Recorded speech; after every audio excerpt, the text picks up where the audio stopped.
और अब शुरू करते हैं सवाल जवाब का सिलसिला। आपके सवालों का जवाब देने के लिए हमारे साथ जुड़ चुके हैं केवी डेवलपर्स के डायरेक्टर अमन अग्रवाल। अमन जी, बहुत बहुत स्वागत है आपका प्रॉपर्टी 24 में। Thank you. और मैं प्रॉपर्टी 24 और न्यूज़ 24 का धन्यवाद करता हूं। तो आइए शुरू करते हैं सवाल जवाब का सिलसिला। सबसे पहले हमसे सवाल पूछ रहे हैं मनोज कुमार है गुड़गांव से। जी, क्या जानना चाहते हैं मनोज आप? मैं एनसीआर में 100 स्क्वायर यार्ड के प्लॉट में निवेश करना चाहता हूँ। मेरे लिए क्या ऑप्शन है, बताइए। मनोज जी, पहले तो मैं कहूँगा आपका सवाल बहुत अच्छा है। जैसा आपका प्लॉट को खरीदने के संबंध में क्वेश्चन है, तो एक बात तो मैं ये कहना चाहूँगा, जितने भी एनसीआर में प्रोजेक्ट्स डेवलप होते हैं उनमें मैक्सिमम अवेलेबिलिटी फ्लैट्स की रहती है। बट जो आपका एक निवेश करने का सोच है प्लॉट में 100 स्क्वायर यार्ड के, 150 स्क्वायर यार्ड के, वो भी अपने आप में बहुत अच्छा एक सोच है दोनों ही पैरामीटर पर। चाहे उसको आप निवेश की दृष्टि से देख रहे हो या भविष्य में अपना मकान बनाने की उस पर प्लानिंग करें। उसके लिए आपको, अगर मैं एरियाज़ की बात करूं, तो आप मानेश्वर, दारूहेड़ा, यमुना एक्सप्रेसवे, इन एरियाज़ की तरफ देखें।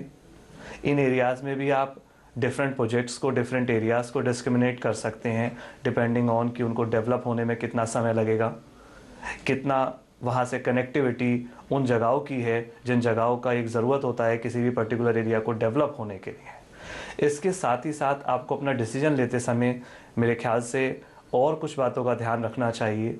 जैसे कि जो, ये तो एरिया की बात अभी तक हमने की, बट जिस पर्टिकुलर प्रोजेक्ट में आप इन्वेस्ट करना चाह रहे हैं उस पर्टिकुलर प्रोजेक्ट में वो सारी एमिनिटीज़, वो सारी फैसिलिटीज़ अवेलेबल हैं जो एक प्रोजेक्ट के लिए या आपकी रिक्वायरमेंट के हिसाब से होनी चाहिए।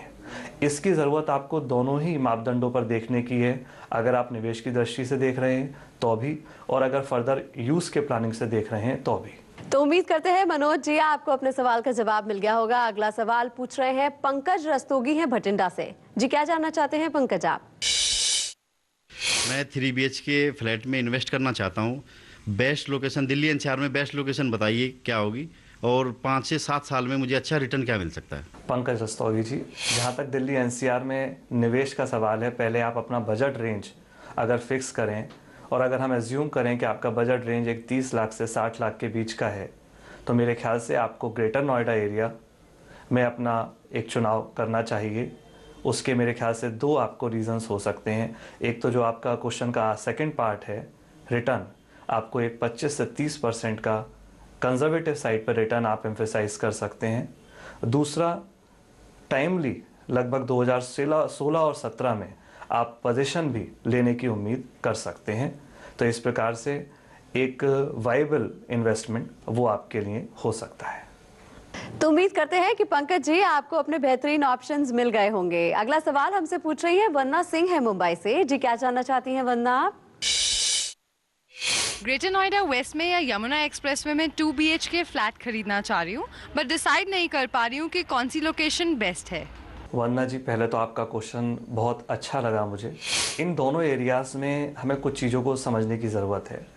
पहले तो आपका प्रोडक्ट रेंज, बजट रेंज क्या है, उसके आधार पर भी एक डिफ्रेंशिएशन हो सकता है। और दूसरा डिफ्रेंशिएशन होता है कि आपको जो प्रोजेक्ट में आप इन्वेस्ट करना चाह रही हैं वो कब तक आपको डिलीवरी लेने का ज़रूरत है, या आपका प्रोजेक्शन है, या आपकी सोच है। यमुना एक्सप्रेसवे की अगर हम बात करें तो वो भी एक इन्वेस्टमेंट के हिसाब से अच्छी जगह है, और ग्रेटर नोएडा वेस्ट या ग्रेटर नोएडा की बात करें तो वो भी जगह इन मापदंडों पर अच्छी उतरेगी। इसके अलावा अगर मैं कुछ और पॉइंट्स रखूं तो ग्रेटर नोएडा वेस्ट की अगर हम बात करें तो वहाँ मेट्रो कनेक्टिविटी प्रपोज्ड है, जो एक इस अफोर्डेबल, इस रेंज के कस्टमर के लिए एक बहुत अच्छा, या किसी के लिए भी एक बहुत अच्छा कम्युनिटिंग का साधन होता है। और मेरे ख्याल से डेली लाइफ में 2 या 3 चीज़ों की मेन इंपॉर्टेंस होती है, जिनमें से एक कम्यूटिंग, दूसरा मेडिकल एड, तीसरा शॉपिंग एरियाज़, और चौथा जो भी बेसिक रिक्वायरमेंट की चीज़ें हैं। तो इन चीज़ों के आधार पर ग्रेटर नोएडा वेस्ट को हम एक थोड़ा कनेक्टिंग एरिया मान सकते हैं। इसके अलावा मेरा एक चीज़ और भी इसमें आपको ऐड करने का होगा कि ग्रेटर नोएडा वेस्ट पर्टिकुलर एरिया की अगर हम बात करें तो वहाँ आपको 2016 और 2015 से पोजीशन मिलने स्टार्ट होने की संभावना है। और जिस एरिया में एक बार डिलीवरी इकट्ठे शुरू होती है उन्हीं एरियाज़ में वसीगत होना संभव होता है।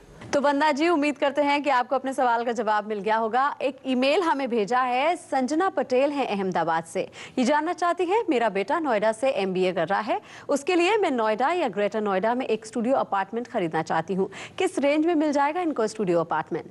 संजना जी, पहले तो मैं आपके इस प्लानिंग के लिए, इस सोच के लिए आपको गुड विशेस देता हूँ।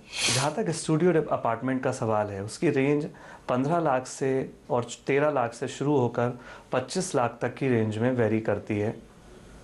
स्टूडियो अपार्टमेंट में भी डिफरेंट कैटेगरीज आप समझ सकते हैं। कुछ स्टूडियो अपार्टमेंट्स सर्विसेज के बेस पर ज़्यादा कैटेगराइज किए जाते हैं कि उनमें सर्विसेज किस लेवल की और कितनी आपको प्रोवाइड हो रही हैं। उनके बेसिस पर स्टूडियो की रेंज और कैटेगराइजेशन होता है।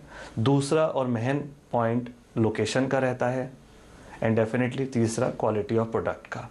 इसके बेसिस पर और अपनी रेंज के बेसिस पर आप वेरियस प्रोजेक्ट्स ग्रेटर नोएडा में और नोएडा में स्टडी कर सकते हैं, और दोनों ही जगह स्टूडियो अपार्टमेंट के ऑप्शंस भी सफिशिएंट हैं, और दोनों ही जगह स्टूडियो अपार्टमेंट लेना आपके लिए बेनिफिशियल हो सकता है। सिर्फ कुछ बातों का आपको ध्यान रखना पड़ेगा। जैसे आपको बताया कि आपके जो बेटे हैं वो नोएडा में MBA कर रहे हैं, तो उनके लिए नियरेस्ट और अप्रोचेबल जगह क्या हो, प्लस जिस एरिया में आप स्टूडियो लेना चाह रहे हो उस एरिया का in totality development in future क्या प्रपोज्ड है।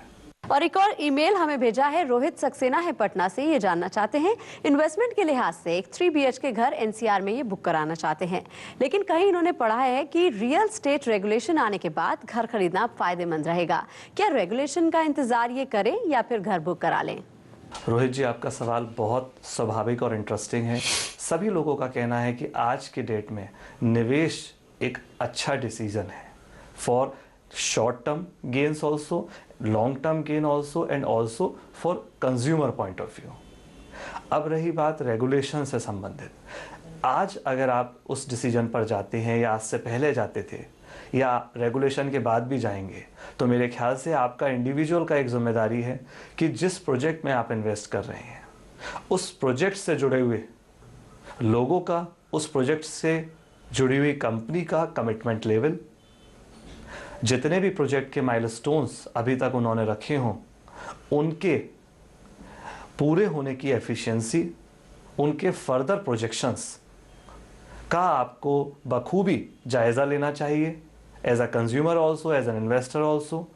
और आपको ये देखना चाहिए क्या लोग जो उस प्रोजेक्ट से जुड़े हुए हैं वो उतने सेल्फ रेगुलेटेड और कमिटेड हैं कि आने वाले समय में रेगुलेशन पर भी और आज भी वो सही उतरेंगे।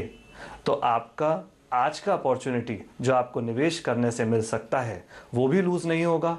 आप रेगुलेशन की दृष्टि से सेफ भी रहेंगे, एज वेल कोई भी गवर्नमेंट इनिशिएटिव किसी भी तरीके का अच्छा आएगा तो वो लोग भी और आप भी साथ में उसका वेलकम करेंगे। तो अमन जी, बहुत बहुत शुक्रिया प्रॉपर्टी 24 में जुड़ने के लिए। Thank you so much. अगर आपके पास भी प्रॉपर्टी से जुड़ा कोई भी सवाल है, आप खरीदना चाहते हैं दुकान, मकान या ऑफिस स्पेस, या फिर डेवलपर्स की मनमानी से आप हो रहे हैं परेशान, तो लिख भेजिए अपना सवाल। हमारा email ID है property24@bagnetwork.in।